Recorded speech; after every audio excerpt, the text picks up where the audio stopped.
Ako ang inyong Lolo Pael. At ako naman ang inyong kabanong. At ito ang aming kwento. Hindi madali ang buhay ng isang manunugis ng aswang. Dahil hindi lang namin tinutugis at pinupuksa ang mga kampon ng kadiliman, kailangan din namin protektahan ang mga mahal namin sa buhay sa mga mapanghiganting mga aswang. Nang mapatay ko ang isang aswang, akala ko doon na nagtatapos yun. Hindi ko inaasahan na babalikan kami ng mga kasama nito. Inatake ng mga ito ang baryo namin at may mga buhay na nasawi. Kailangan kong protektahan ng buong baryo sa susunod na pag-atake ng mga aswang.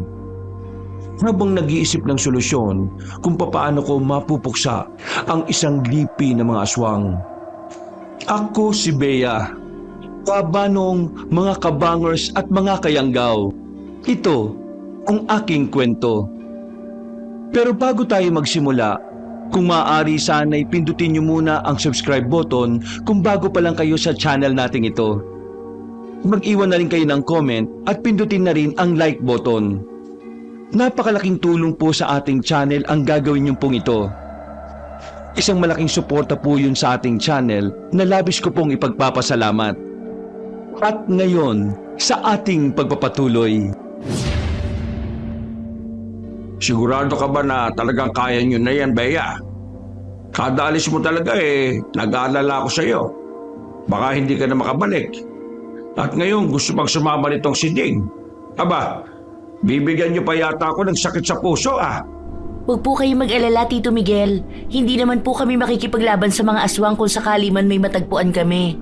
Magmamanman lamang kami. Tsaka po, Tay, may tiwala naman po ko kay Ate Bea Araw-araw kaya siyang nag-iinsayo. Magaling na po siyang makipaglaban. Kahit nga ako marunong nang sumuntok Naku!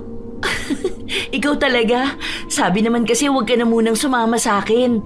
Kaya ko naman na mag-isa Tulungan mo na lang si Tito sa trabaho niya sa baryo natin. Ay, hindi po pwede, Ate Bea. Paano po ako magiging malakas at mahusay na tagatugis kung hindi ko susubukan? Kailangan talaga na matapang ako para kayang-kaya kong puksain ng mga halimaw na yun. May dala naman po kami mga sandata, Tito. Huwag na po kayong mag-alala. Babalik din naman kami bago magdilim. May magagawa pa ba ako? Ay nako, ikaw talagang bata ka Manang-mana ka talaga sa itay mo sa katigasan ng ulo. Mas matigas pa sa ulo ko Kanino ba kasi tayo nagmana, Tito? Di kay Lolo Juan lang. Sa tigas ng ulo at sa tapang. Sali ako dyan. Kaya nag-iinsayo talaga ako para maging katulad ako ni Lolo Juan na matapang at kinatatakutan ng mga aswang. Basta yung mga tinuro ko Huwag na huwag niyong kakalimutan.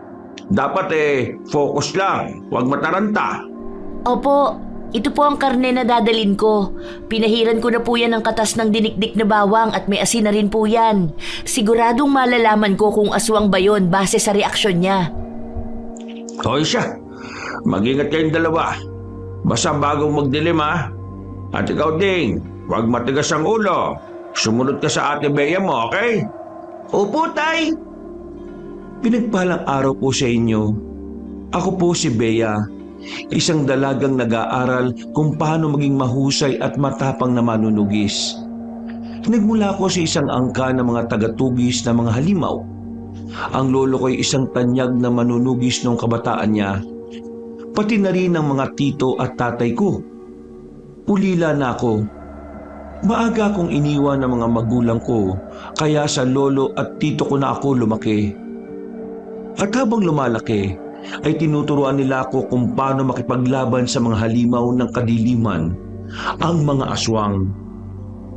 Isa sa mga paraan ko para matuntun ko kung saan sila nagtatago ay naglalako ko ng karne sa mga liblib na lugar. Karning may halong katas ng bawang at asin. Para sa isang ordinaryong tao, walang epekto ang bawang at asin. Pero para sa mga halimaw na yon, malaki ang epekto nito sa kanila. Sa paglalako ko ay kasama ko ang pinsan kong si Ding. Gusto niya ring matuto kaya sinasabay ko siya kahit na minsang labag sa kalooban ko dahil alam ko na delikado ang pinasok ko. Ate Ding, nakita mo ba yung ali kanina? Titig na titig po siya sa iyo eh. Parang galit. Hindi po kaya aswang yon? Hindi ko alam, Ding. Hindi ko rin naman nakita yun eh. Pero maging alerto ka lang palagi, okay? Mahirap na, baka may aswang sa baryong ito. Dapat maghanda tayo. Eh paano kung meron nga? Anong gagawin natin? Kung pwede tayong tumakbo at lumayo, yun ang gagawin natin. Pero kung wala naman tayong patutunguhan, syempre mapipilitan tayong lumaban. Lalaban po ako ate ha. Apo kaya ako ni Juan Manunugis. Naku, ang yabang-yabang nito. Sigurado ka ha, na hindi ka iiyak kapag nakakita tayo ng aswang dito. Walang aatras. Siyempre, lalabanan ko silang lahat. Makikita nila. Tara, maglako pa tayo. May mga bahay pa dun sa unahan no. Baka may bibili pa. At saka, baka may aswang dun. Karne! Baka gusto niyo ng karne! Sariwa pa po ito, bagong katay, kaya nasisiguro ko na masarap ang luto nito. Ale, bibili po ba kayo? Ilang piraso po? Naubos ang karne na dala namin ni Ding Kabanong, kaya tuwang-tuwa ito. Wala akong nakitang may reaksyon sa karne kanina. Hapon na nang magsimula kaming maglakad pa uwi ni Ding. At nasisiguro ko na makakarating kami sa baryo namin bago man dumilim. Nag-uusap kami ni Ding nang mapansin ko ang paglipad ng isang ibon sa himpapawid. Umalingaw-ngaw sa tahimik na paligid ang tunog nito. Bigla na lamang ay nakaramdam kami ng kaunting pagyanig ng lupa at doon ko nakita sa unahan ang tila paghukay ng lupa. Naalerto kagad ako. Agad kong hinawakan ng sandata na dala ko. Ate Bea, ano po nangyayari? Luminindol po ba? Hindi, Ding. Hindi ito lindol. May aswang. Isang abwak. Ayun oh. Maghanda ka. Ha? Kabwak po? Yung aswang na may kakayahang mabilis na magukay ng lupa? Yung parang butiki? Oo, yun nga. Tumakbo ka, bilis! Doon ka sa may bato. Ihahanda ko sarili ko. Lalabanan ko to. Akala ko pa walang aswang sa baryong to.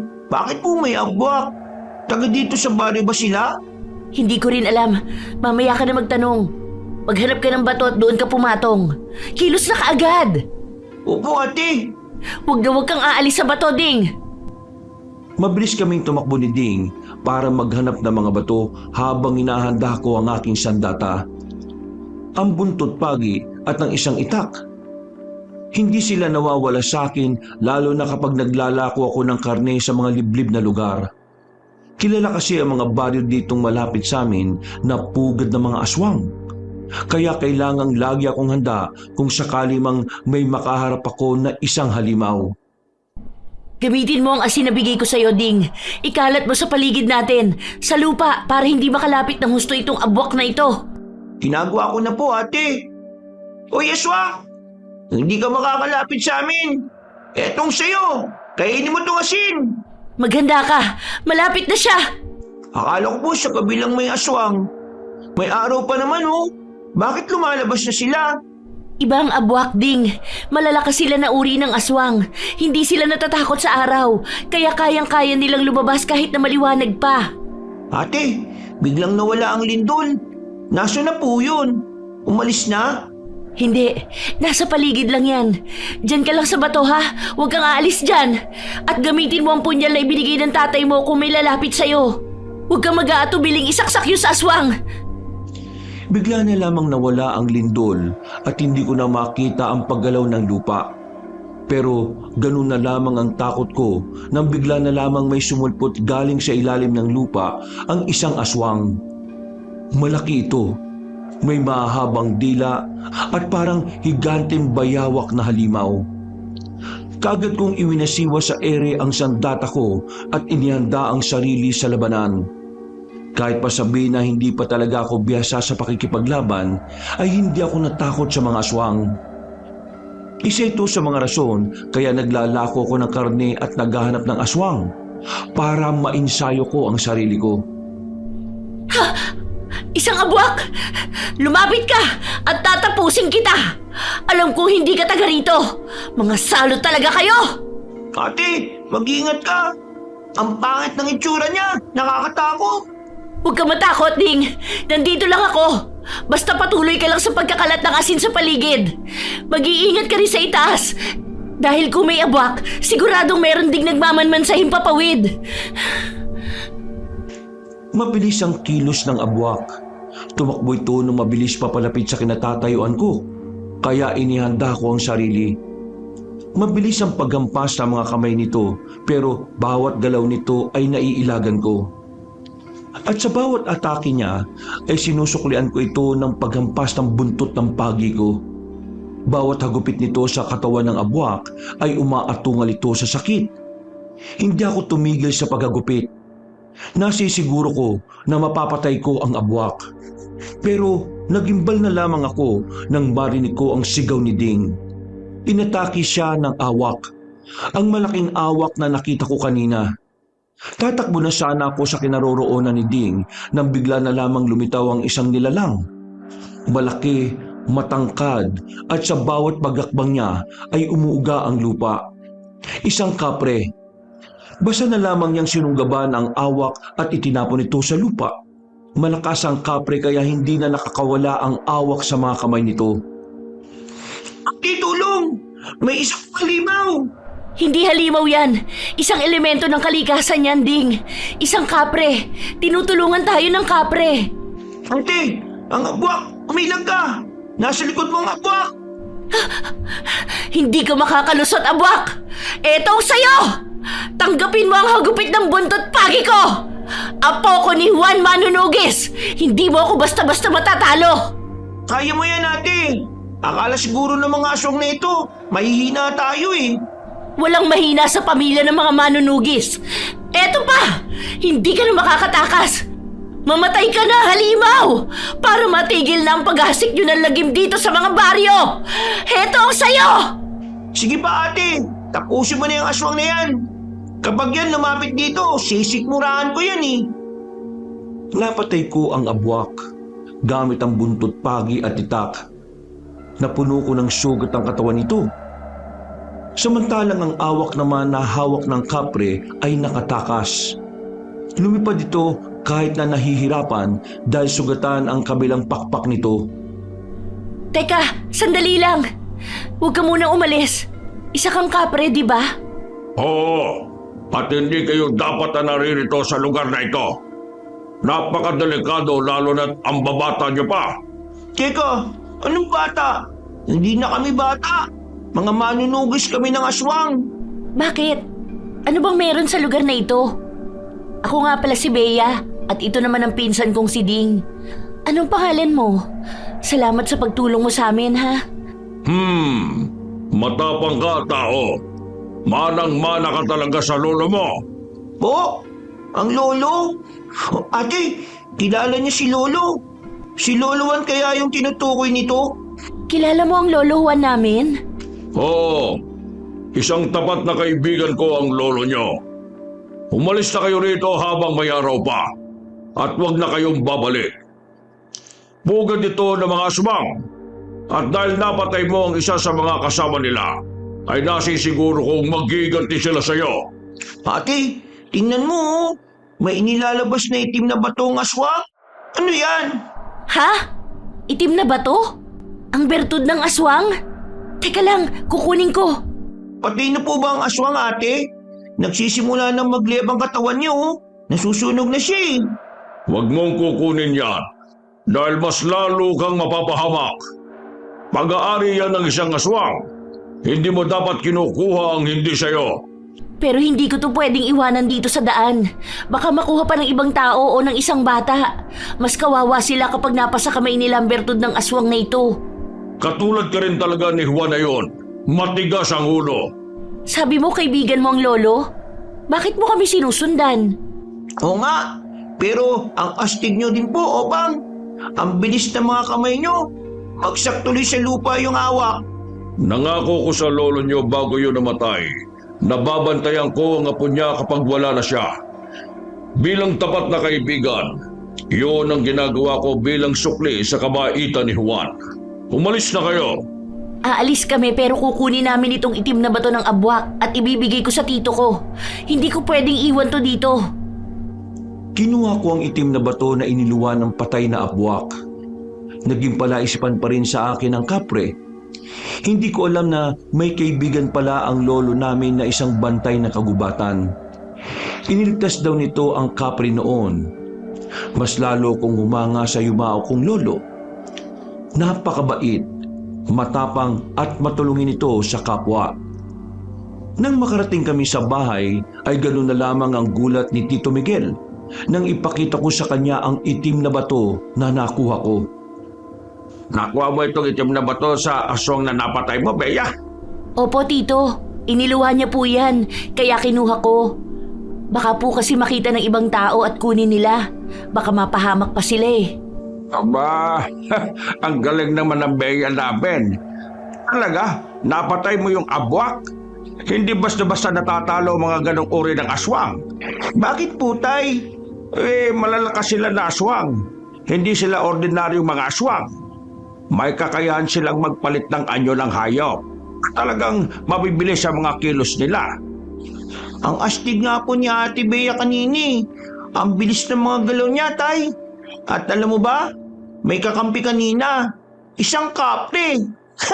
Ang laki niya. Parang halimaw din ng itsura pero mabait siya. Siyempre naman, araw-araw nag-iinsayo itong Ate Bea mo eh. Natural na magiging mabilis sa mga galaw niya. Natutuwa ko sa ginawa mo, Bea. Tunay nga na apo ka ni Juan. Walang kaduda-duda dyan. Gusto ko pong maging kasing bilis at diksi ni Ate Bea, Tay. Kung ganon, dapat simula ngayon araw-araw ka na rin mag-ensayo. Opo, sasabay po ko kay Ate Bea. Hindi na po ako magdadabog kapag ginising ng maaga. Ganun nga. O siya, sige na. Matulog ka na ng maaga para makapag-ensayo kayo ng Ate Bea mo bukas. Mag-uusap muna kami ng ate mo saglit, ha? Ang makatulog na si Ding ay kinausap ako ni Tito sa kusina. Seryoso na ang mukha nito. Nilagay niya sa isang garapo ng itim na bato. Si Tito Miguel na ang kumupkop sa akin simula nang mamatay ang mga magulang ko, ilang taon na ang nakalipas. Siya ang nagturo sa akin tungkol sa lahat ng kaalaman ko sa aswang. Siya rin ang nagturo sa akin kung paano makipaglaban ng maayos kapag may aswang. Kaya parang tunay na tatay na rin ang turing ko sa kanya.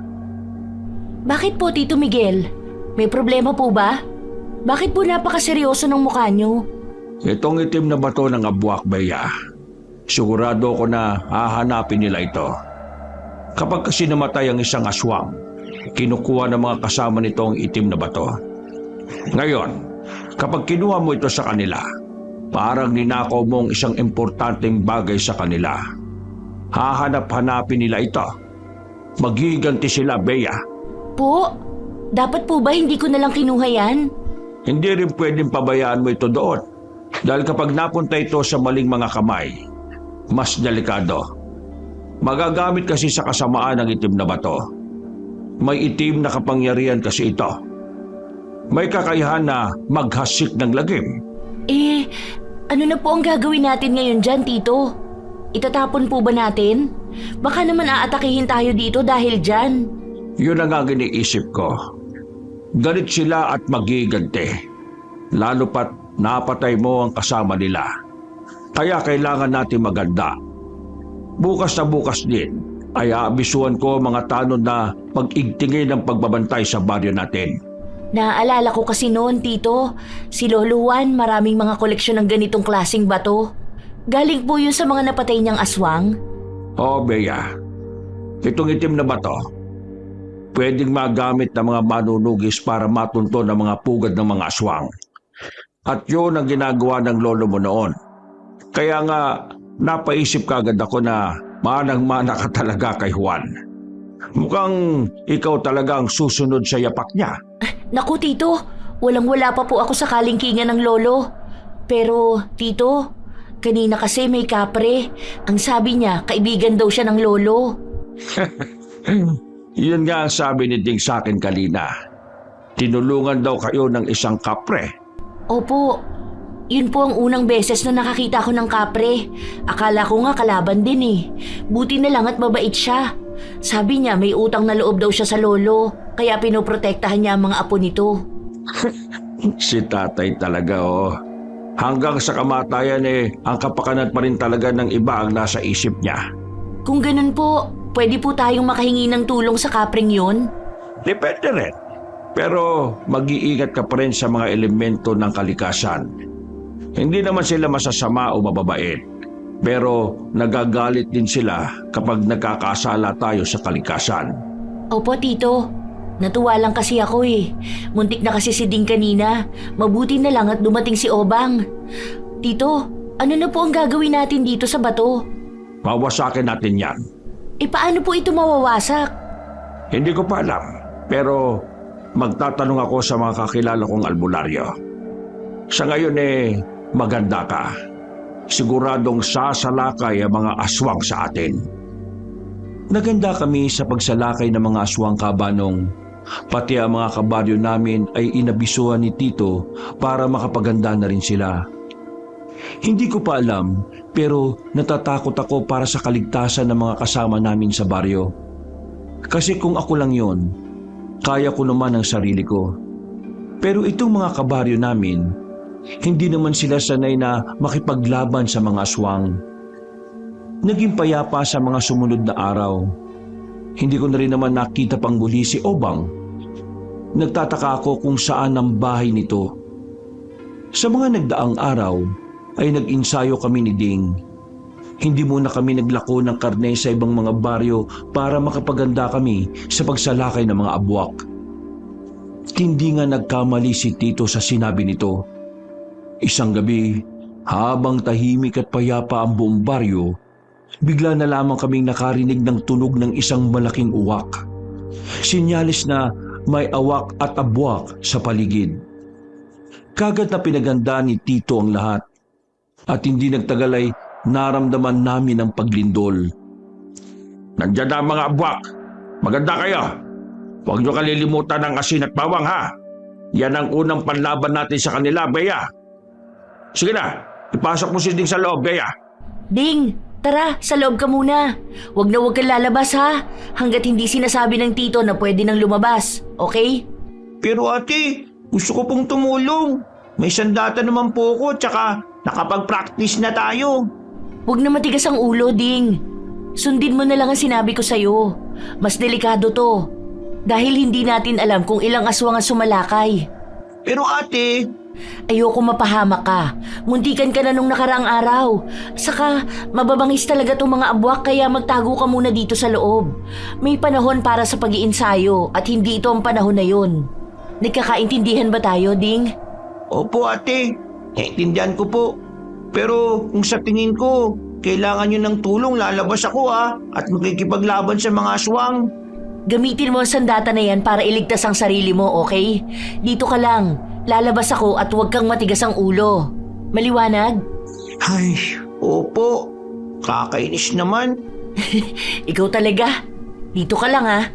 Kung may awak sa itaas, siguradong merong abwak sa lupa. Maging alerto kayo palagi. Tito, nandito ba sila para kunin ang itim na bato? O dahil gusto nilang maghiganti sa ginawa ko? Nandito sila para sa dalawang bagay na yan, Bea. Mapagiganting nila lang ang mga abwak. Hindi sila titigil hanggat hindi nakakaganti yan sa atin. Handa na po ako. Kahit marami sila, lalaban ako, Tito. Yan! Walang atrasan. Teka, ano yun? Abwak na yun. Tingnan mo ang lupa. Hinuhukay mula sa ilalim. Humanda kayo mga aswang. Pagsisisihan nyo talaga ang pag-atake dito sa baryo namin. Ako ang bahala sa awak. Mag-iingat ka, Bea, ha? Opo, Tito. Ayan na sila!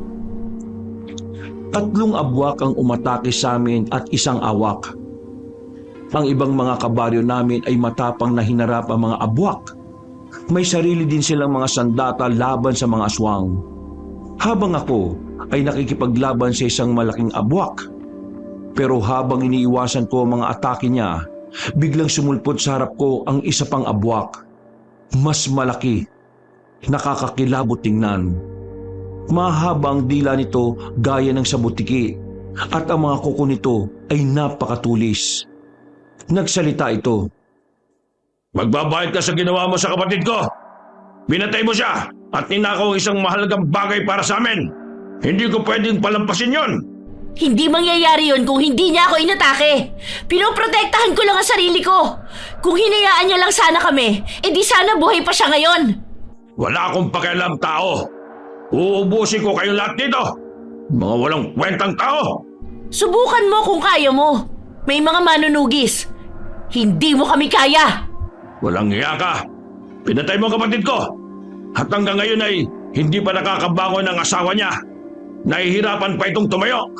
Siyang umatake sa akin. Kasalanan niya yon. At mabuti rin yun para magtanda kayo.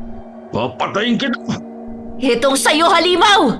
Hindi ka magwawagi dahil kampon kayo ng demonyo! Itong asin at bawang, kainin mo! Ang init. Nababaso ako. Talagang mapapaso ka. Matutusta ka pa. Ito pa! Tanggapin mo ang hagupit ng buntot pagi ko! Wisit ka talaga. Humanda ka. Kung hindi sana kayo naghahasik ng lagim sa mga baryo, hindi naman kasi kayo tutugisin ng mga manunugis. Ibalik mo ang itim na bato. Ninakaw mo yun sa kapatid ko. Pinatay mo na nga. Kinuha mo pa ang bertod niya. Dapat mapunta yun sa asawa niya at hindi sa isang tao na katulad mo. Hindi! Wawasakin ko yon!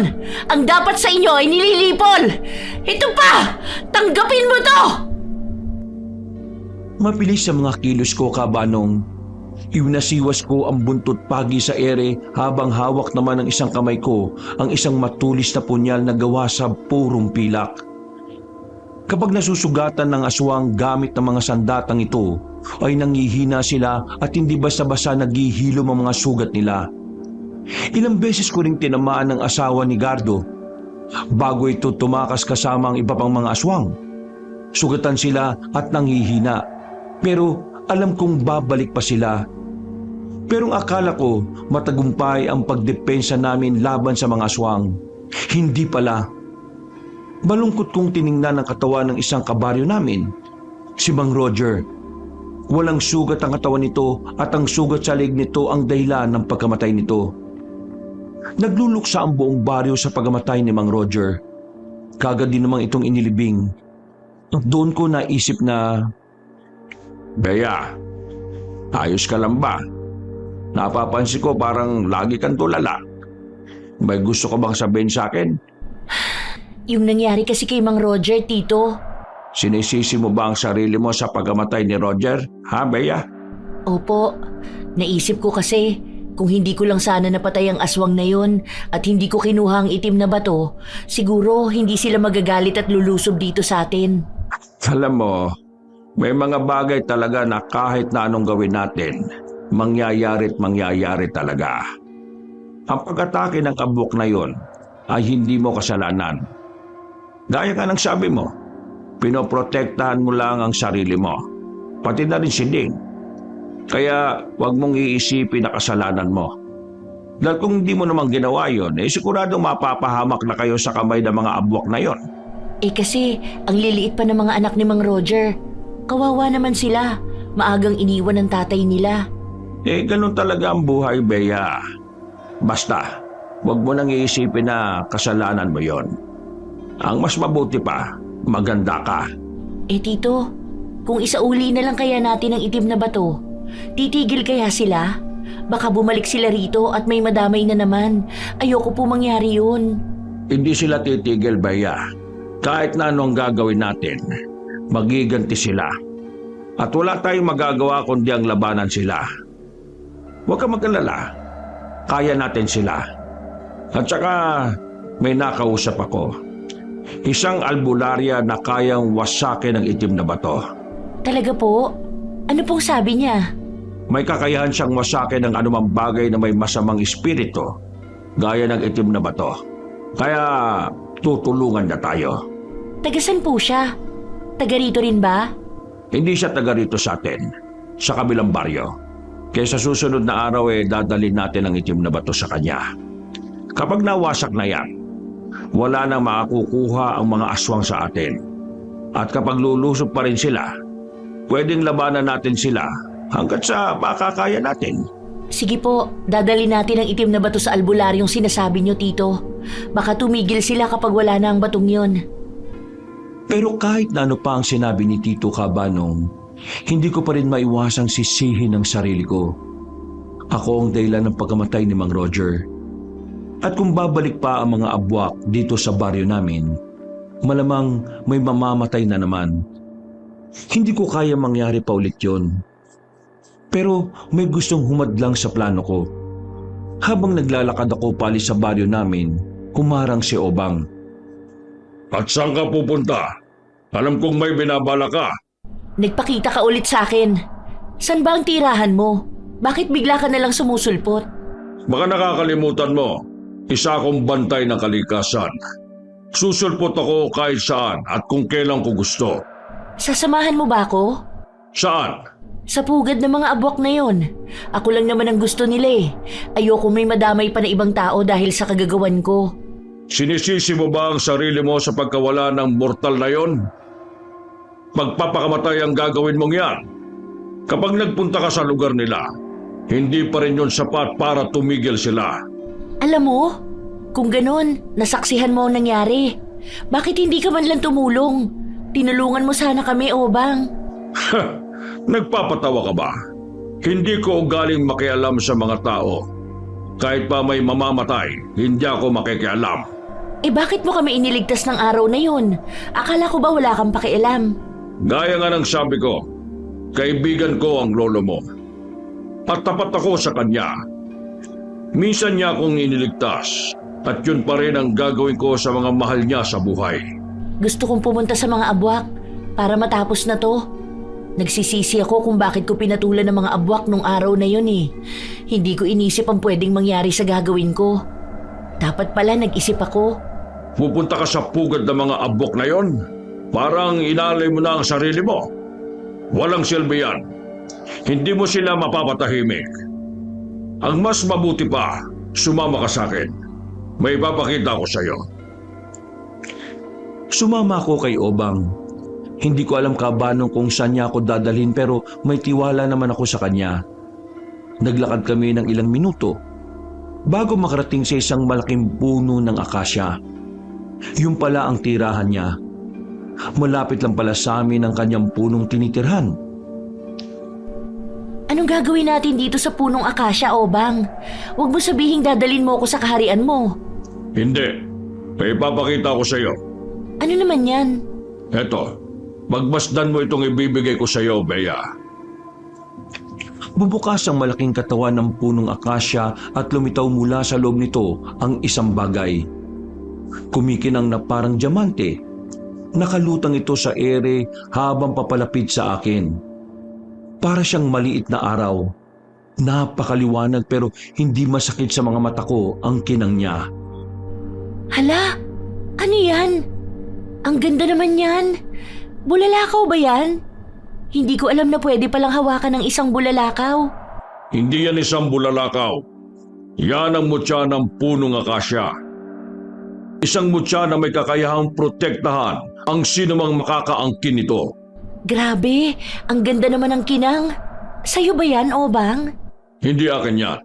Sa maywagang puno ng akasya yan. Pero bilang tagapangalaga ng punong ito, ako ang masusunod kung sino ang ibig kong bigyan nito. Ang lolowan ko ba, binigyan mo ng isang mutya? Hindi. Masyadong mayabang ang kaibigan kong yon. Ayaw niya ng mutya dahil alam na alam niyang kaya niyang protektahan ang sarili niya. Ganun ba? Sayang naman. Bakit naman sayang? Hindi sayang ang mutyang ito dahil ibibigay lamang ito sa tao na karapat-dapat na maaangkin ito. Yung may busilak ang puso at tunay na manasakit sa kapwa niya. Dahil ang mutyang ito, magbibigay ito ng ibayong proteksyon at kakaibang lakas sa kung sino man ang maswerteng makakakuha nito. At ito ay regalo ko sa iyo, Bea. Po? Sa akin mo ibibigay ang mutya ng akasya? Oo, at ikaw rin naman ang pinili ng puno. Hindi ka ba nagbibiro? Totoo talaga? Bakit? Ayaw mo ba? Aba, malaki ang may tutulong ng mutya na ito sa pagiging manunugis mo. Pwede ka nitong ipagtanggol laban sa mga masasamang nilalang gaya ng mga aswang.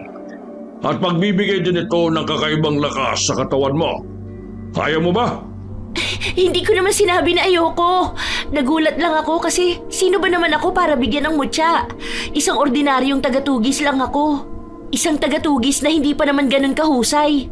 Kaya nga napili ka ng punong akasya para maging tagapangalaga ng mutya nito. Bakit ako? Dahil mabait ka, Bea. Malinis ang nasa loob ng puso mo. At alam ng mutya ng akasya na mapapangalagaan mo ng maayos ang mutya. Kaya ito, tanggapin mo itong mutya ng akasya. Paano ba? Ibigay mo sa akin ang palad mo. Huwag kang kikilo sa taya mo na pumasok ang mutya sa katawan mo. Napapikit ako, Kabanong, nang maramdaman ko ang tila mainit na kuryente ang dumaloy sa buong katawan ko. Bigla akong nakadama ng kakaibang lakas galing sa loob ko. At ang pandinig ko ay biglang naging mas klaro. Pati na rin ang paningin ko. Magaan ang katawan ko habang pinapanood ang unti-unting pagpasok ng mutya sa palad ko. Hanggang sa nawala ito at tuluyan nang nakapasok sa katawan ko. Anong nararamdaman mo, Bea? Pakiramdam ko, Obang. Parang may kakaiba sa loob ko. Hindi ko maintindihan pero parang nakaramdam ako ng lakas ng loob at napakagaan ng katawan ko. Hintayin mo lang. Magugulat ka kung ano ang kayang gawin ng mutya sa katawan mo. Saka, ang pandinig ko, mas nagiging malakas. Kahit na mga galaw ng insekto, naririnig ko sila, Obang. Mabuti. Bumalik ka na sa inyo at maghanda. Ipagtanggol mo ang baryo nyo laban sa mga masasamang nilalang. Bea, ikaw lang ang may kakayahang labanan ng mga aswang. Puksain mo sila. Maraming salamat dito, Obang. Napakabait mo talaga. Hindi mo lang kami iniligtas. Binigyan mo pa ako ng regalo. Regalo yan para sa nararapat na nilalang.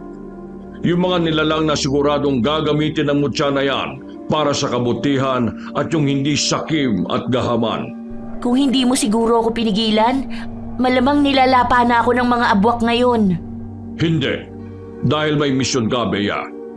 Hindi ka pa pwedeng mamatay dahil pupuksain mo pa ang lahat ng lipi ng mga aswang dito at sa ibang baryo. Umuwi ako sa aming dala ang bagong pag-asa na makakayanan namin itong mga ginagawang pag-atake ng mga aswang. Sinabi ko kay Tito ang ginawa ni Obang at namangha ito ng husto. Hindi makapaniwala na binigyan ako ng isang mutya. Wow, ate! Ang swerte mo naman! Ibig sabihin ba niyan, mas magiging astig ka na sa pakikipaglaban? Parang superhero na talaga, ate! Siguro gano'n na nga, Ding. Naniniwala ako na may mabigat na misyon ka sa buhay, Bea. Kung ang misyon ng pagpuksa ng mga aswang ito, Tito, malugod kong tatanggapin. Ito talaga ang gusto ko ang tumulong sa kapwa natin. Gusto ko silang iligtas sa mga paghahasik ng lagim ng mga aswang na yan. Ate, paturo ko ng mga bagong moves mo, ha? Nag-iinsayo na ako kung paano sumuntok na malakas, Tsak, ang galampangil na mga alimaw na yon. Naku, ang yabang. Huwag ka mag-alala, magiging sidekick kita sa lahat ng lakad ko. Magiging partners tayong dalawa. Talaga, ate? Ang galing! Mag-iinsayo pa ako ng gusto para hindi maging pabigat sa'yo, ate. Oo naman. Ayos!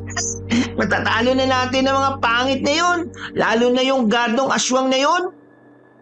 Malakas ang pakiramdam ko na sa susunod na pag-atake ng mga abwak ay may laban na kami at mapapatay na namin sila.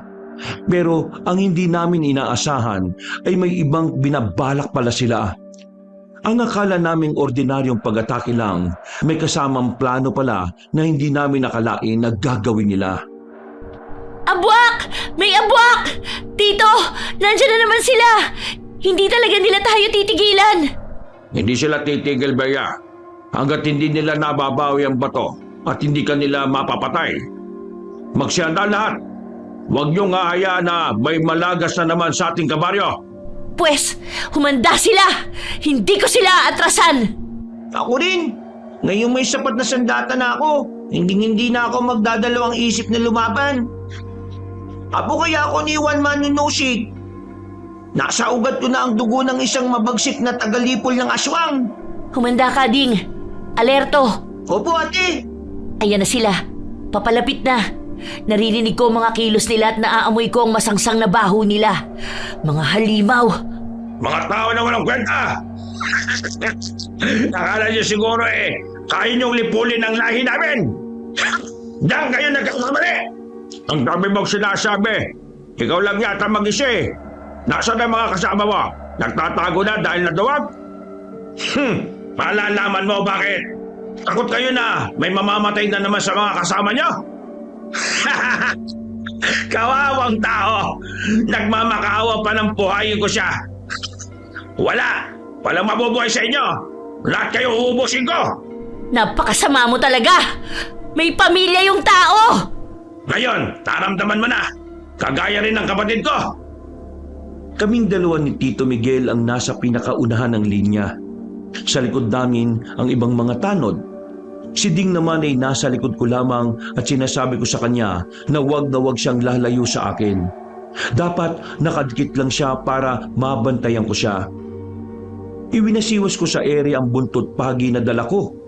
Sa likod ko naman ang pana at palaso na nakaipit sa bewang ko ang isang matulis na punyal. Ang panghuling depensa ko kung sakaling mabitiwan ko ang buntot ng pagi. Ito ang tinuro ni Tito Miguel sa akin. Dapat meron akong reserbang sandata. Hindi lang isa o dalawa. Kasabay ng pag-atake ni Gardo ay siya namang pagsulpot bigla ng dalawang mga apwak sa harapan ko. Nakakadiri ang kanilang mahahabang dila. Hindi ako natatakot sa inyo, mga halimaw! Kainin mo tong bawang! Etong asin! Para maging adobo kayo, ang halimaw! Mamatay kayo! Para ito kay Mang Roger na pinatay ninyo! Sigurado kong iiyak ka ngayong gabi, tao. Tumahimik ka! Ang dami mong satsat eh! Hindi mo kilala kung sino ang binabangga mo. Mga abwak kami. Malalakas kami. At hindi kami papayag na matalo ng isang walang kwenteng tao. Ikaw ang walang kwenta! Ito pa! Tinamaan ako sa braso. Hindi lang yan ang matatamaan sa'yo! Ang apdi ng sugat ko. Ang buntot pagi mo. May kakaiba dyan ah. Walang kakaiba sa sandata ko. Sadyang mahina ka lang talaga. Masyado kang mayabang tao. Wala ka namang binatmat sa aming mga abwak. Ate, wala yata mga awak ngayon. Di ba kapag may abwak, meron ding awak? Pero wala ko nakikita sa himpapawid oh. Nandyan lang sila, Ding. Baka nagtatago lang. O baka naman sila lang talaga mga abok na nandito. Matalino itong batang ito ah. Marunong makiramdam sa paligid. Huwag kang makikinig sa mga sinasabi niya, Ding. Nililin lang ka lamang yan. Hindi talaga. Puro lang naman daldal ang abwak na yan eh. Hindi naman siya malakas. Hindi lahat ay kayang idaan sa lakas at bilis. Minsan, kailangan din gumamit ng utak. Mga aswa nga kami, pero may utak kami at marunong kaming mag-isip. Masyado niyo lang kaming minamaliit kasi mayayabang kayo. Tigilan mo na ang kadadaldal dyan. Sinasayang mo ang oras ko. Ate, tingnan mo oh. Ayun yung mga awak. Ate, ngayon pa sila lumalabas. At nagdala ka pa talaga ng kasama, ha?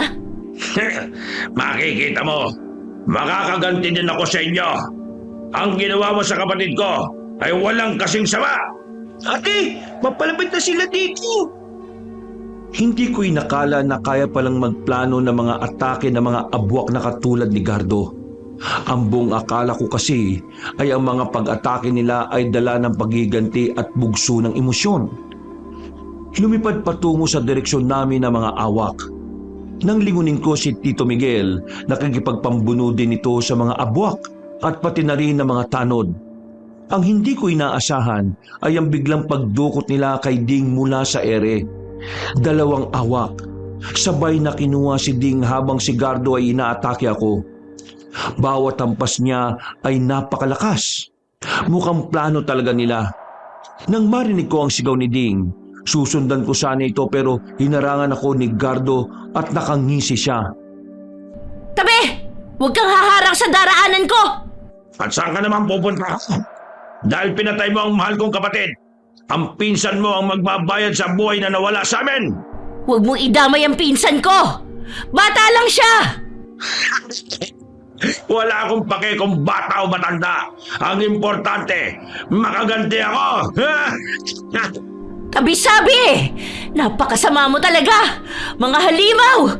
Ano na ang gusto mo? Ang itim na bato ba? Ibabalik ko yon kapag nangako kang hindi na babalik dito at maghahasik ng lagim. Wala na akong pake sa batang yon. Ang importante sa akin, ang matatay ka. Alam, magpaalam ka na rin sa page to. Huwag ka pa. Sisiguraduhin kong hindi masasayang ang katawan niya. Kakainin namin lahat ng parte. Walang matitira. Ha? Teka! Saan ka pupunta? Bumalik ka rito! Halimaw! Ibalik mo ang pinsan ko! Maya, ano nangyari? Bakit bigla na lamang siyang naglaho na parang bula? Umatras sila bigla. Hindi ko alam kung bakit eh. Tito! Tito, si Ding! Kinuha nila si Ding! Kinuha nila ang anak niyo! Ha? Si Ding? Walang yang mga aswang. Ang mga awak, bigla na lang nilang dinukot si Ding sa ere. Patawad, Tito. Hindi ko po napansin. Ding! Pakalimaw! Ibalik ang anak ko! Tito, si Ding! Baka kung anong gawin ng mga abwak sa kanya. Ililigtas kong anak ko sa mga halimaw na yan. Pero saan po ang pugad ng mga abwak na yun? Hindi po natin alam kung saan sila nagtatago. Hahanapin natin sila, Bea. Huwag ka mag-alala. Kaya pala ang daldal ni Gardo. May ibang binabalak pala siya. Ako po ang pupunta sa kanila, Tito Miguel. Total ako lang naman po ang gusto nilang gantihan eh. Ibabalik ko po rito ng ligtas si Ding. Hindi mo kailangan mag-isang pumunta doon. Magtutulungan tayong dalawa. Tahan na. Hahanapin natin sila. Malakas naman ang anak ko eh. Sigurado kung kaya niya ang sarili niya. Pangako po, Tito. Ibabalik ko po ng buhay at maayos dito si Ding. Naniniwala ako sa iyo, Bea. Tara na sa bahay. Maganda tayo. Hahanapin natin sila. Napalood na lamang ako sa lupa dahil biglang nanghina ang mga binti ko. Umiyak akong nakatingala sa langit. Si Ding, ang pinsan ko na palaging kasama ko sa lahat, hindi siya pwedeng mamatay sa kamay ng mga aswang na yon. Tumayo ko't pinahid ko ang mga luha ko sa aking mga mata. Inilibot ko ang tingin ko sa buong paligid. Naroon ang ibang mga kabaryo. Nakikinig. Mabuti na lang at walang ibang napatay sa mga kabaryo ko. Hindi kami nag-aksaya ng panahon. Pinuntahan namin si Obang para itanong sa kanya kung may alam ba siyang kung saan ang pugad ng mga aswang na umatake sa amin. Mga abwak! Oo, Obang. Alam mo ba kung saan sila nagtatago? O kung may baryo ba kung saan sila naninirahan? Kailangan makuha namin si Ding sa lalong madaling panahon. Ang mga abwak ay nagtatago sa lupa o sa mga bangin at kahit sa mga kuweba. Ang kuweba sa silangang bahagi ng baryong ito. Doon sa tuktok ng bundok. Naroon sila, malapit sa ilog. Hindi nila ito tahanan, pero malaki ang posibilidad na doon nila dinala si Ding. Sa kuweba? Oo, at sigurado ko na doon din nila dinala ang mga biktima nila. Liblib ang lugar na yon, kaya napili nilang doon magtago. Ano, Bea? Punta na ba kagad natin? Opo, Tito. Ihahanda ko na po ang mga sandata natin. Maraming salamat sa iyo, Abang. Sa mga tulong mo. Tatanawin ko itong bilang isang utang na loob habang nabubuhay ako. Pasalamat ka sa tatay mo na si Juan. Ang kabaitan niya ang dahilan kung bakit ko kayo tinutulungan ngayon. Maraming salamat, Obang. Tunay ka talagang kaibigan. Tapat kaming mga elemento sa taong may matapat at busilak na puso kagaya mo. Dala ang mga sandata namin para sa laban kabanong, nagsimula kaming maglakbay ni Tito Miguel. Malakas ang tibok ng puso ko. Hindi ko alam kung ano na ang nangyari kay Ding. At ayokong isipin na may masamang nangyari sa kanya. Ilang oras na kaming naglakad patungo sa tuktok ng bundok nang biglang may sumulpot sa gilid ko. Nakangisi at bumubuga ng itim na usok. Obang! Bakit nandito ka? Sasamahan ko kayong dalawa na makarating sa kuweba ng mga abwak. Bakit? May mga ibang elemento dito na mapagbiro. Baka iligaw kayo. Hindi naman lahat ng elemento ay mabait. Merong mga mapaglaro at natutuwa sila kapag pinaglalaroan nila kayo. Pero may mutya naman ako, di ba? Tutulungan naman ako ng mutya para matunto ng hinahanap ko. Gusto ko lang talagang sumama. Hayaan niyo na ako. Ilang taon din akong nababagot simula nung mamatay si Juan. Bakit? Sumasama ka ba sa mga lakad ng ikay? Parang gano'n na nga. Simula nung iniligtas niya ako, palagi na akong sumusunod kahit saan siya nagpupunta. Naiinis nga yun kasi istorbo raw ako. Halatang marami kayong pinagsamahan na. Ibig mong sabihin, sumasama ka kay Lolo tuwing tumutugi siya ng mga halimaw? Palagi. Mayabang yun eh. Ayaw niyang tinutulungan ko siya tuwing may aswang. Kaya ayun, manood lang daw ako sa kanya. Pero kapag tagilid na siya sa labanan, doon ko na siya tinutulungan. Nangulila ka siguro sa Lolo? Halatang malalim talaga ang pagkakaibigan yung dalawa. Malaki ang utang ko kay Juan. Utang ko sa kanya ang buhay ko kaya yun ang pangako ko. Nababantayan ko siya. Sinamahan kami ni Obang hanggang sa marating namin ang tuktok ng bundok kabanong. Malapit ang dumilim at alam kong nararamdaman na kami ng mga abwak. Nagdasal ako. Hiniling ko sa mutya ng akasya na bigyan niya ako ng lakas para mapuksa ang mga aswang at mailigtas ang aking pinsan. Nanlaki ang mga mata ko nang biglang lumitaw ang mutya palabas sa palad ko. Nagbugay ito ng liwanag bago ito muling lumubog sa palad ko. Maswerte ka at ikaw ang napili na pagsilbihan ng mutya. Bira na lang yan ngayon. Dahil na rin sa kasamaan ng tao sa inang kalikasan. Nandito na sila, Bea. Tingnan mo sa taas. Mga awak. Mga aswang na nagiging malaking uwak. Mag-ingat ka. May laso ng mga kuko nila. Kapag nasugatan ka, siguradong malulusaw ang kalamnan mo. Handa na po ako, Tito. Itong pana lang ang gagamitin mo sa kanila. Binabad ko sa bawang at asin ang mga palaso ko, kaya siguradong mahihirapan silang makabawi kapag natamaan sila nito. Itong itakal sa akin. Purong pilak ito at may mas galing sa sinaunang babaylan. Kaya humanda sila.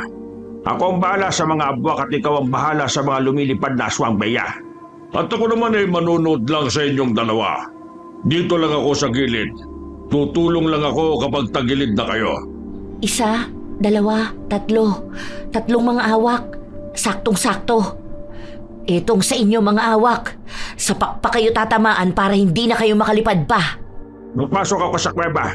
Hahanapin ko si Dingdon. Kaya mo ba ang 3 awak na yan, Bea? Kayang-kaya po. Huwag po kayo mag-alala sa akin, Tito. Ang importante po ngayon ay si Ding. Susunod po ako sa kuweba pagkatapos kong pabagsakin ng 3 to. Sige, sumunod ka ha. Aalis na ako. Humanda ka ngayong ganda. Uunahin ko tong pinakamalaking awak. Itong sayo. Kainin mo ang palaso ko, halimaw. Ha!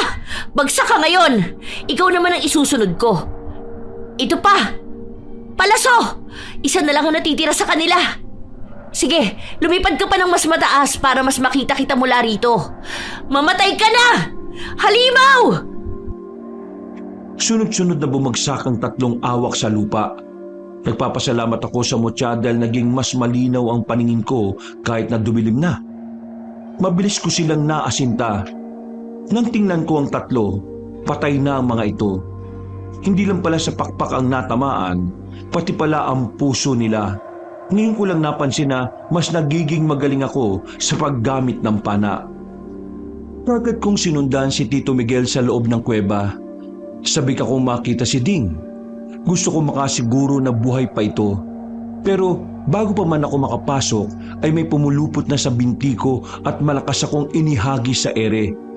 Hinampas ako nito sa isang malaking kahoy kaya napadaing ako sa sakit ng aking balikat. Nang tingnan ko kung sino yon, si Gardo na naman. Sa wakas! Nahulog ka rin sa patibong ko! Manunugis! Ito na ang magiging katapos ng lahi nito! Anong patibong ang sinasabi mo? Puro kasi kayo kayabangan!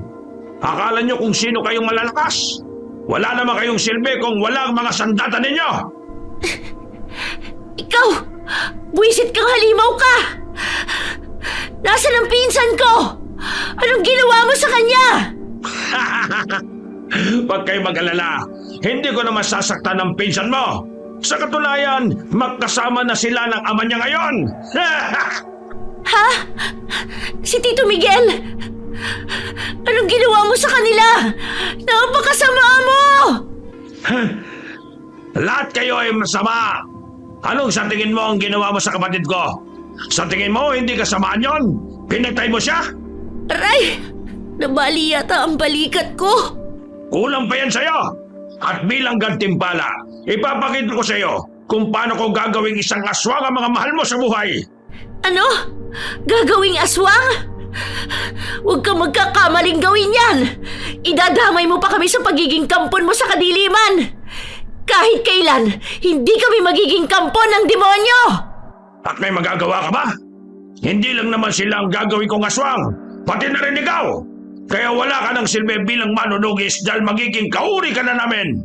Hindi mangyayari yan! Hindi ako papayag! Makikita mo! Ililigtas ko sila! Bago mo pa man sila mailigtas, magiging aswang na rin sila katulad ko! At hindi mo na sila kayang patayin! Tumahimik ka! Walang kwenta ang mga sinasabi mo!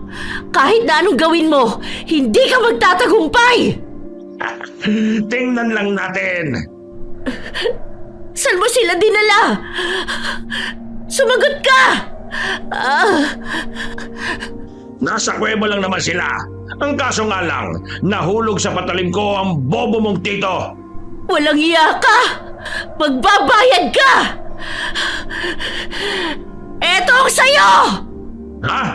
Mahina ka na, manunugis. Hindi mo pa siguro alam. Napabagsak ko na ang 3 awak mo. Patay na ang mga kasama mo. Ikaw ang mahina, hindi ako! Anong sabi mo? Ang sabi ko, ikaw ang mahina at hindi ako. Ang mga kasama mong awak, pinatay ko na gamit ang pana at palaso ko. Tago sa puso nila ang palasong binabad sa bawang. Hindi yan totoo. Sino sa atin ang mahina ngayon? Ha? Magbabayad ka ng malaki sa ginawa mo sa pamilya ko. Papatay kita! Pasakin ko ang lahat ng mga kasal. Puro satsat. Atake ka na! Handa na ako! Ikaw ang isusunod ko sa mga awak na yon. Tanggapin mo itong kamao ko! Mamatay ka na! Ha! Mabuti na lang at may naitago akong punyal dito sa gilid ko. Akala mo, ha? Pakiramdam ko ay ang bilis kong nakabawi sa lakas. Dahil siguro yun sa mutya ng binigay ni Obang, nawala bigla ang sakit ng balikat ko, yung tumama sa kahoy. Kinuha ko ang nakatagong punyal sa gilid ng aking bewang at mabilis na sinaksak si Gardo sa tagiliran nito. Umalingaw-ngaw sa buong paligid ang malakas niyang sigaw. Hindi pa ako nakontento. Sinaksak ko pa siya ng 1 beses sa likod para masiguro ko na hindi na siya makakabawi. Pagbabayaran mo ito, manunugis! Ibinapangako ko, babalikan kita at ang buong baryo nyo, uubusin ko kayo!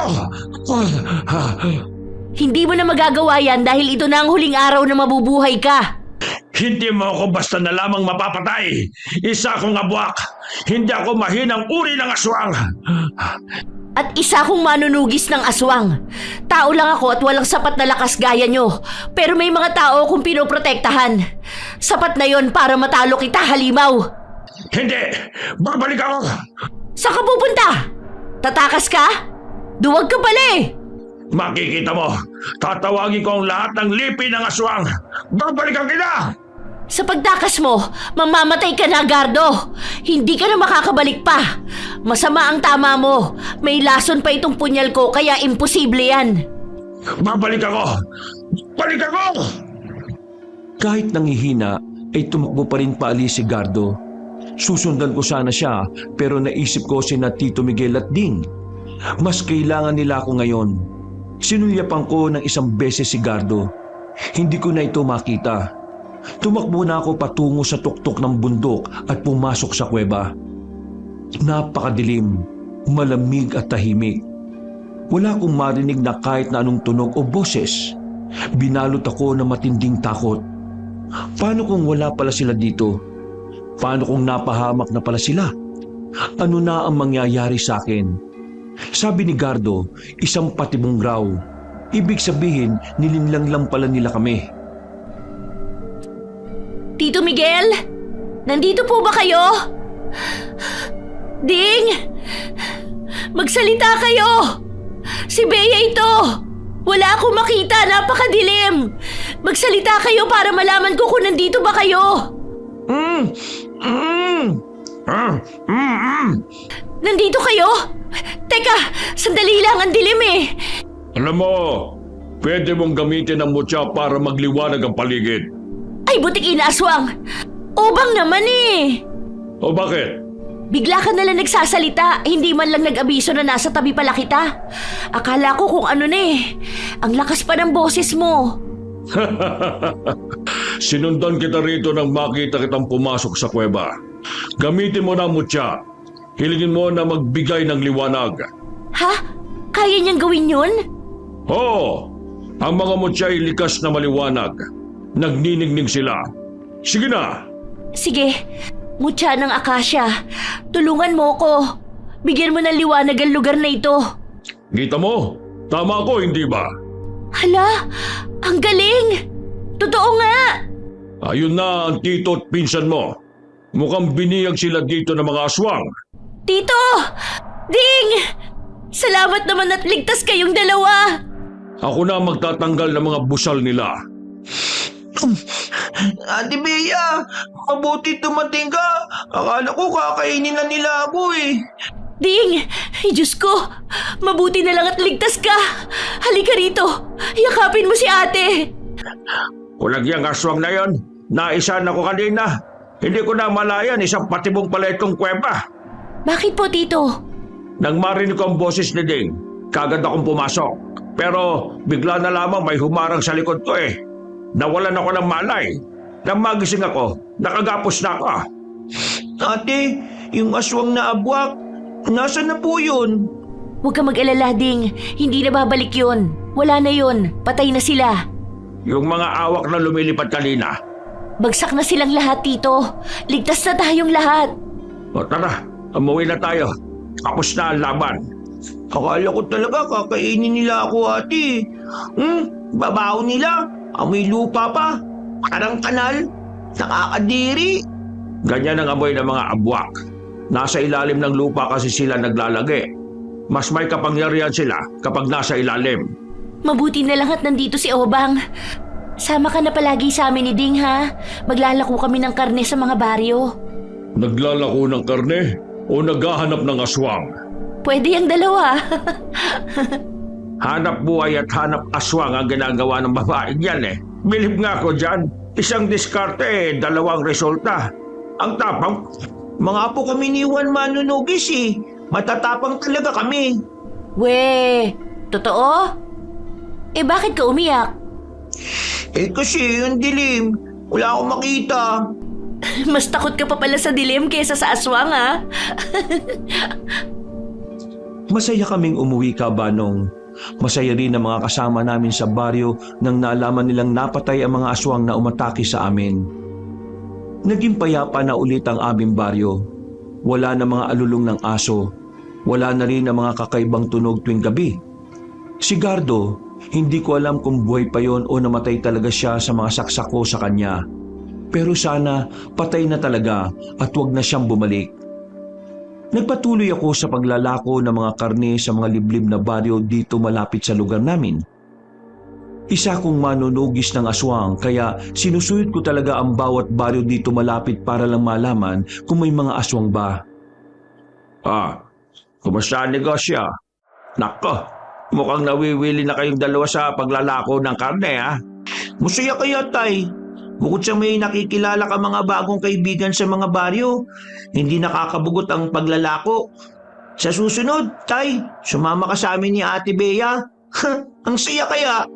Ay nako, kung wala lang akong trabaho dito sa baryo natin alam mo naman kailangan kong masiguro na mananatili ang kaligtasan ng bawat isa dito sa ating baryo. Kaya nagpapamiting ako sa lahat ng mga tanod.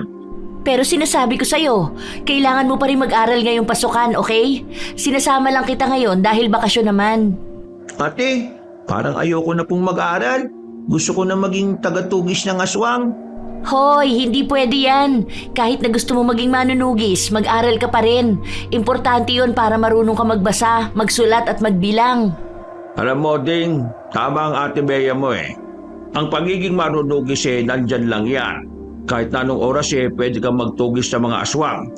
Pero dapat, uunahin mo pa rin ang pag-aaral mo. Nakakaintindihan ba tayo? Nababagot kasi ako sa pag-aaral eh. Mas gusto ko pang mag-aral paano makipaglaban. Ganito na lang, kapag mag-aaral ka ng mabuti, kada Sabado tuturuan kita ng bago kong moves. Okay ba yon? Bakit Sabado lang? Sa linggo din. Wala namang klase tuwing linggo eh. Hindi pwede. Kailangan mo mag-aral at gumawa ng mga assignment sa linggo. Kaya sa Sabado lang ang practice natin. Deal? Sige na nga. Ikaw talaga, hihirit pa talaga eh. Isang gabi, habang nag-aayos ako sa kusina, kinuusap ako ni Tito Miguel. May isang problema pa pala kami at halos nakalimutan ko na yon dahil sa sunod-sunod na pag-atake ng mga aswang sa baryo namin. Ngayong payapa na ulit, binuksan ni Tito ang paksa para ipaalam sa akin kung ano ang gagawin naming hakbang. Muntik na natin itong nakalimutan. Nakatago lang to sa baul ko. Problema ito, Bea.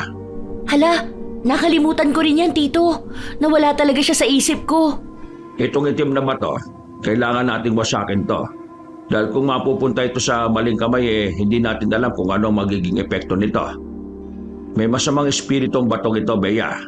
At kung hindi natin ito wawasakin sa lalo madaling panahon, maamoy ito ng ibang mga aswang. At aatake na naman sila dito. Paano naman po natin yan mawawasak? Naalala mo yung sinabi ko sa iyo? Isang makapangyarihang albularyo sa kabilang bayan? Yung si Lola Senya? Di ba sabi mo bulag yun? Oo, bulag nga si Lola Senya pero mas matindi pa yun sa atin. May kakaibang kapangyarihang taglay ang matandang yon. Pupuntahan natin siya at dadalhin natin itong itim na bato sa kanya? Oo, tama ka, Bea. Kailangan natin ng tulong niya. Kasi siya lang ang makakagawa ng ritual. Masyadong delikado kung isang ordinaryong albularyo lang ang gagawa. Hindi po ba delikado yon, Tito? Baka matiktikan tayo ng mga aswang. Delikado nga, pero wala naman tayong magagawa. Kailangan talaga itong mawasak para hindi na tayo gagambalain pa ng ibang uri ng aswang. Sige po, maghahanda ako. Kailan po tayo aalis?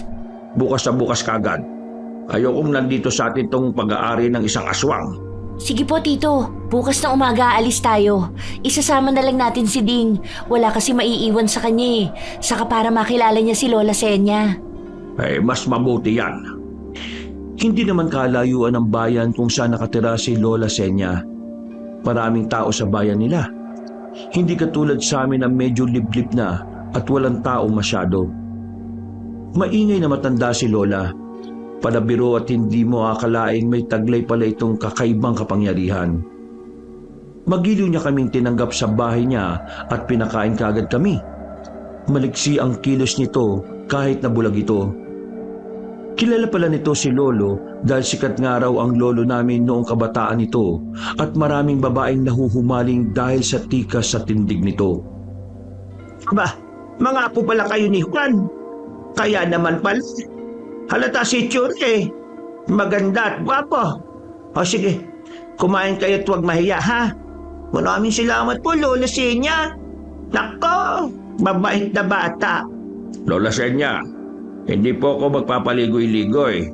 Gusto sana namin humingi ng tulong sa inyo Alam ko, malayo pa lang kayo ramdam ko na ang bigat ng dinadala niya. Alam niyo na po. Oo naman, may dala kayong itim na bato, hindi niya? Opo, Lola. At gusto sana namin na wasakin na ito. Ito po kasi ang dahilan kaya sunod-sunod ang pag-atake ng mga aswang sa baryo namin. Natural na mangyayari yan dahil ang mga itim na bato ng mga aswang may kakayahang tumawag ng masamang nilalang. Mabuti naman at naisipan yung dalhin yan dito sa akin. Kaya nga po, Lola Senya, patutulungan niyo po ba kami dito? Ba't anong ko muna kayo? Paano niyo ba nakuha ang itim na bato na yan? Si Bea po ang nakakuha niyan sa isang abwak na napatay niya. At dahil dinala niya ito sa bahay, sinundan siya ng mga abwak. Nagiganti sa pagkamatay ng kanilang kasama. Nasaan na ang mga abwak? Aba, hindi tumitigil ang mga yan hanggat hindi nakukuha ang gusto nila. Gaganti't gagantihan sila. Kaya kailangan yung mag-ingat palagi. Wala na po ang mga abwak na yon, Lola Senya. Napatay ko na rin po. Kung ano isa ka palang magaling na manunugis katulad ng Lolo Juan mo. Ang galing naman at naipasa ni Juan ang mga kaalaman niya tungkol sa mga aswang. Patuloy pa po kami nag-iensayo nitong si Ding, Lola Senya. Gusto rin po niya maging katulad ni Lolo Juan. Mabuti yan. Kailangan natin ng mga bagong henerasyon ng mga manunugis at mga albularya dahil sa patuloy na pagdami ng mga kampon ng kadiliman. Maswerte nga ako sa dalawang yan, Lola. Kahit na medyo matitigas sa mga ulo pero tapat naman ang malasakit nila sa mga tao. Gusto talaga nilang tumulong. Oy, siya. Nasaan na ba ang bato at simulan na natin ang pagre-ritual? Ito na po, Lola. Nilagay namin sa maliit na kahon na yan. Nasa loob po niya ng bato. Lola Senya, pwede po bang manood sa ritual nyo? Pwede naman. Pero ipapaalala ko lang sa inyo na hindi na isang ordinaryong ritual gaya ng pagtataboy ng masamang espiritu makikita nyo. Ang espiritu na nasa batong to ay makapangyarihan at lapis na mapanganib. Handa po kami, Lola. Huwag po kayong mag-alala, hindi po kami natatakot. Isa yang sa palagi kong sinasabi. Ang takot ay daan ng kadiliman. Kailangan matuto tayong kontrolin ang ating takot para malabanan ang kadiliman. Ano, handa na ba kayong tatlo? Opo, Lola. Handa na po ako, La. Handang-handa na. Gusto ko na mawala ang batong yan para magtuloy-tuloy na ang kapayapaan sa baryo natin. Mabuti. Dali na kayo rito. May tamang lugar para sa ritual na yan.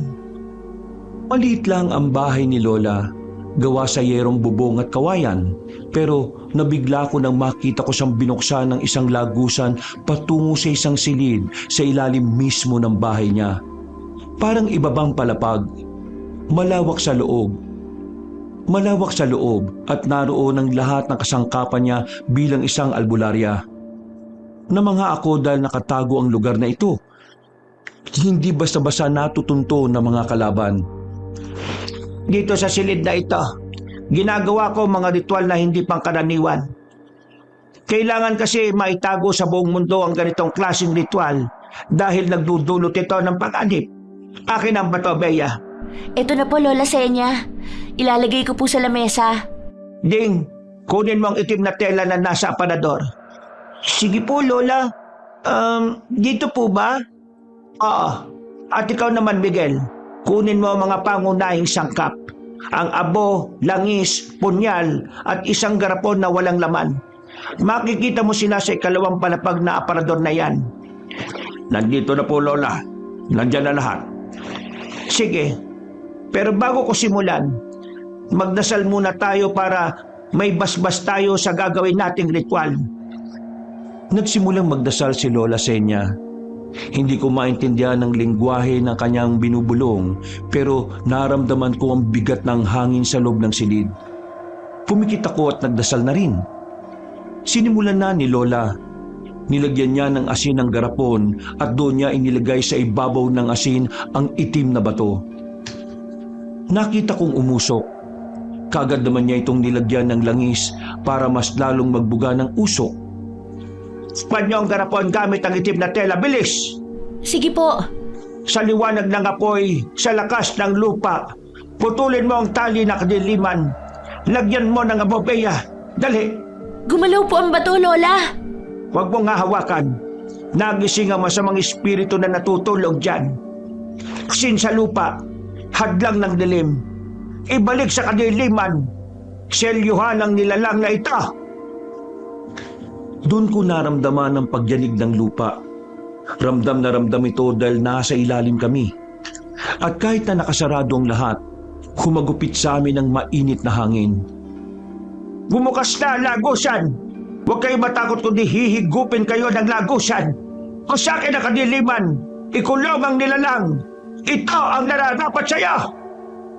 Gamit ang punyal ni Lola Senya, itinarak niya ito sa itim na bato. Nagkabitak-bitak ang itim na bato at lumabas doon ang isang usok na hugis demonyo. Sumigaw ito, galit na galit bago ito hinigop ng hangin. At sumunod ang nakakabinging katahimikan sa buong silid. Tapos na ang ritual. Nangihina akong napaupo sa isang silya at pinahid ang mga pawis sa noo ko. Tapos na po ang ritual, Lola Senya? Oo, Apo. Wala nang masamang nilalang na nasa bato. Binalik ko na sa impyernong pinagmulan nito. Ay, salamat naman. Sa wakas, magiging payapa na ang aming baryo. Maraming salamat sa iyo, Lola Senya. Kung kailangan nyo ng tulong, huwag kayo mag-atubiling lapitan ako. Hanggat ako'y nabubuhay, hindi ako titigil sa pagpuksa na kadiliman. Nakahinga kami ng maluwag dahil sa wakas ay wala ng itim na bato ng abwak.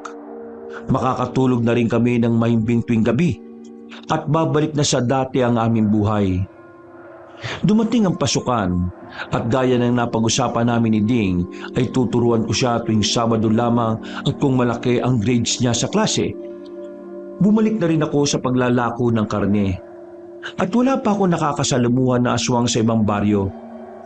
Umabot ng 2 buwan pero nagtaka ako kung bakit parang ang tahimik. Walang balita na may nayanggaw. Walang nagsumbong sa amin na may nakita silang mga aswang. Parang napakatahimik na mga aswang. Kaya nagpunta ako kay Obang at nagtanong. Obang, wala ka ba nabalitaan tungkol sa mga pagsalakay ng mga aswang dito sa malapit? Wala naman. Bakit mo naitanong yan? Nagtataka kasi ako kung bakit ang tahimik na. Akala ko ba itong gusto nyo?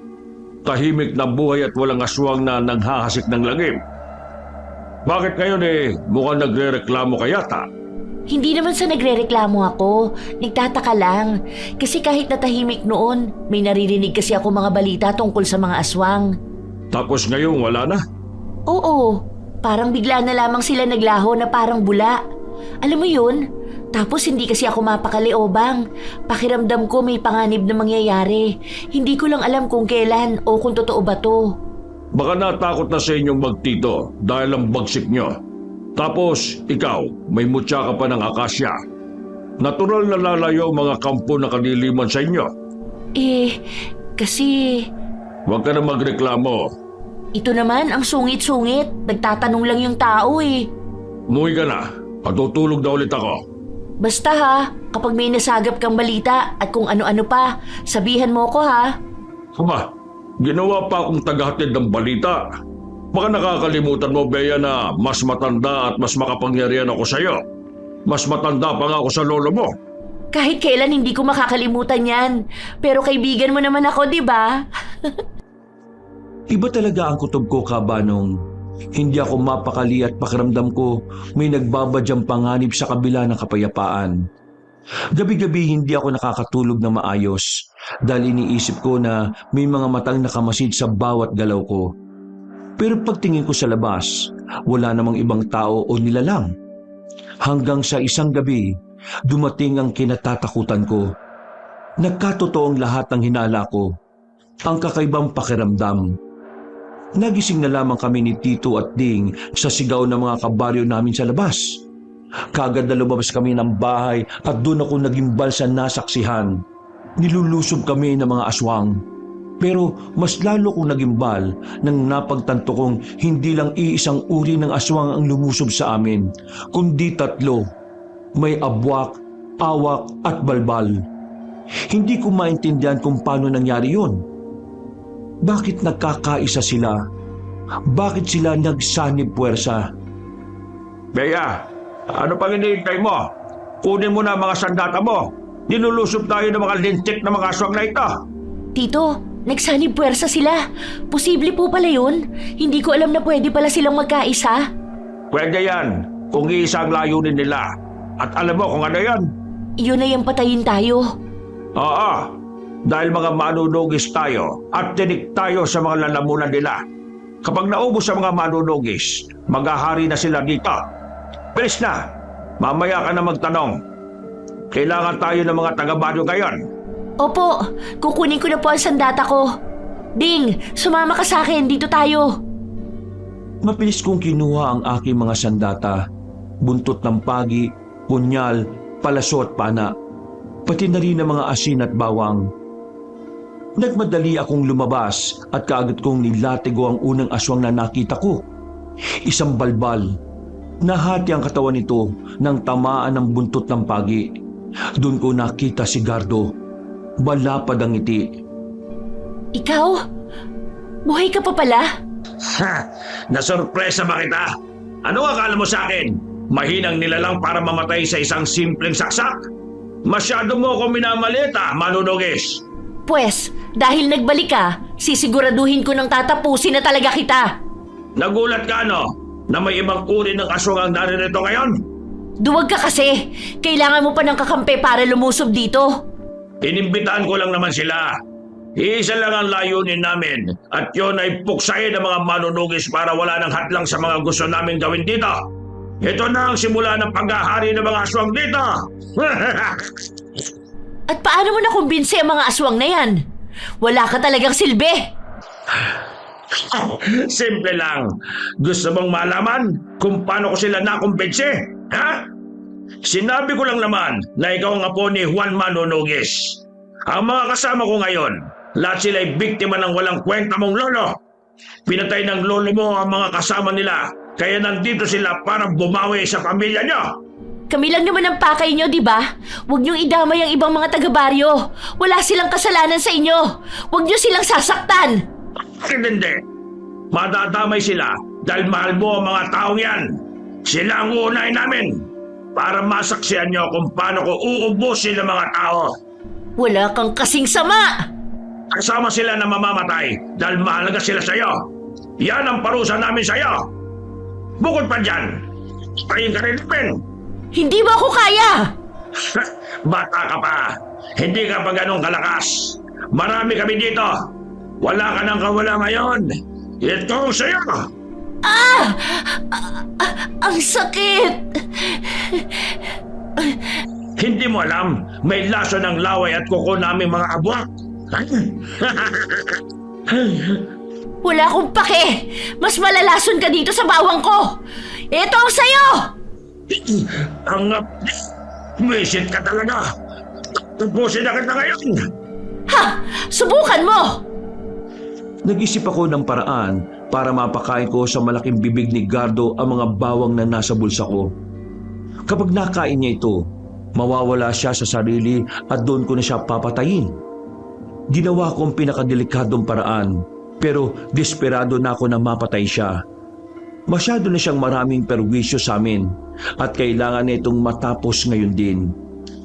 Nagpanggap akong nasaktan sa sugat na ginawa niya. Naglumapit siya ng gusto at tumawa. Doon ko na nilagay ang 2 bawang sa bibig niya. Wag! Ang gigit! Saka! Ang bibig ko! Ito na ang katapusan mo, Gardo. Magkikita na kayo ng kapatid mo na nasa impyerno. Tanggapin mo tong huling pabaong ko sa'yo. Mamamatay ka na! Gamit ang punyal na nakasuksok sa bewang ko, itinarak ko ito sa mukha ni Gardo. Tagos ang matulis na punyal sa likod ng ulo niya. Hindi pa ako nakontento. Itinarak ko pa ito sa mismong dibdib niya at kinuha ko ang puso niya at tinapon yun sa lupa. Hinihingal ako na tiningnan ang patay na katawan ni Gardo. Nagliyab ito hanggang sa naging abo. Tumulong pa ako sa pagpatay ng ibang mga aswang hanggang sa marinig ko ang sigaw ni Ding. Nasa harapan niya ang isang balbal. Mahaba ang dila nito. Pangit ang muka at ang lakas ng tawa nito. Hinihila nito si Ding na parang dadali nito sa ibang lugar. Hoy! Balbal! Bitiwan mo ang pinsan ko! Ate, tulong! Ang pangit ng mukha niya! Isang balbal yan! Kumakain ng patay na tao! Hoy! Buhay pa ang pinsan ko! Bitiwan mo siya kung ayaw mong sumunod kay Gardo! Sa likod mo, may tulungan ako! Ang dami nila! Walang yung Gardo yun! Mga awak! Itong mga palaso ko! Tikman nyo ang lasa ng purong pilak! Hindi! Tulungan mo ako! Hoy! Pal! Saan mo ako din? Ang bagay sa iyong paliguan na lang ng asin para matusto ka na. Ding! May mga sandata ka! Gamitin mo ang mga yon para patayin ang balbal na yan! Ako nang bahala kay Ding. Puksain mo na ang mga awak na yan. Obang! Nandito ka? Mabutit dumating ka! Tulungan mo si Ding, Obang! Mga salot na kampo ng kadiliman, alis! Umalis kayo dahil kung hindi, wawasakin ko kayo. Nang makita ng mga aswang na nagliyab na ang katawan ni Gardo ay unti-unting nagsiatrasa ng mga ito hanggang sa tumakbo na sila palayo sa baryo namin. Madugo ang naging labanan at may mga buhay na nasakripisyo. Malungkot kong tiningnan ang mga katawan ng 3 kababaryo namin na naging biktima ng paglusob ng mga aswang. Wasak ang kanilang mga katawan. Sa gilid ng mga ito ay humahagulgol ang mga kamag-anak na naiwan. Pinahid ko ang mga luha at tumalikod. Napakasakit para sa akin, Kaabanong, na makitang umiiyak ang mga asawa at anak nitong naiwan. Kinabukasan, inilibing na nila ang mga namatay. Nagdasal kami para sa kanilang mga kaluluwa. Tahimik ang buong baryo, nagluluksa. Hindi ko magawang magdiwang kahit na napatay na si Gardo. Galing ako kay na Dolores. Nagatid ako ng konting tulong sa kanila. Kawawa ang mga anak ni Paring Waldo eh. Pero ganun talaga. Wala tayong magagawa. Tay, hindi na bababalik ang Gardo na yon? Hindi na, anak. Tinapos na siya ng Ate Bea mo. Nasunog na ang kanyang katawan kaya siguradong patay na yon. Hindi ko nga inasahan na buhay pa pala ang demonyong yun. Grabe ang pinsalang nagawa niya sa ating baryo. Pati na rin sa buhay ng mga taga-baryo. Ang malaga, tapos na ang lahat. Hindi na sila babalik. Pero si Ate Bea patuloy pa rin sa paglalako ng karne, Tay. Oo, dahil yan ang misyon niya, Ding. Bawat tao ay may misyon na dapat nagampanan natin dito sa mundo habang nabubuhay pa tayo. At ang misyon ng ate mo ay ang puksain ng kahit na anong nilalang na maghahasik ng lagim. Gusto ko ganun din ang mission ko, Tay. Aba, apo ka ni Juan Manunugis dapat lang. Ipinagpatuloy ko ang paglalako ng karne para maghanap ng mga aswang, Kaabanong. At sa bawat baryong nadaraanan ko, panibagong karasan ang nakukuha ko. Mga leksyon sa buhay. Minsan, sumasama si Obang sa mga lakad ko. Minsan, ako lang mag-isa. Hindi ako takot sa mga aswang dahil kaya ko namang silang puksain. Mas takot akong hindi ko magampanan ng misyon na ibinigay ng tadhana sa akin. Kaya hindi ako titigil sa paglalako ng karne at pagtutuklas ng mga pugad ng aswang hanggat ako'y nabubuhay pa. Naniniwala ako na darating ang araw na mauubos na ang lahat ng mga kampo ng kadiliman at wala ng tao na takot maglakad sa daan kapag gabi. Lahat ay payapa na. Lahat ng tao ay ligtas. Yun ang misyon ko. Wakas,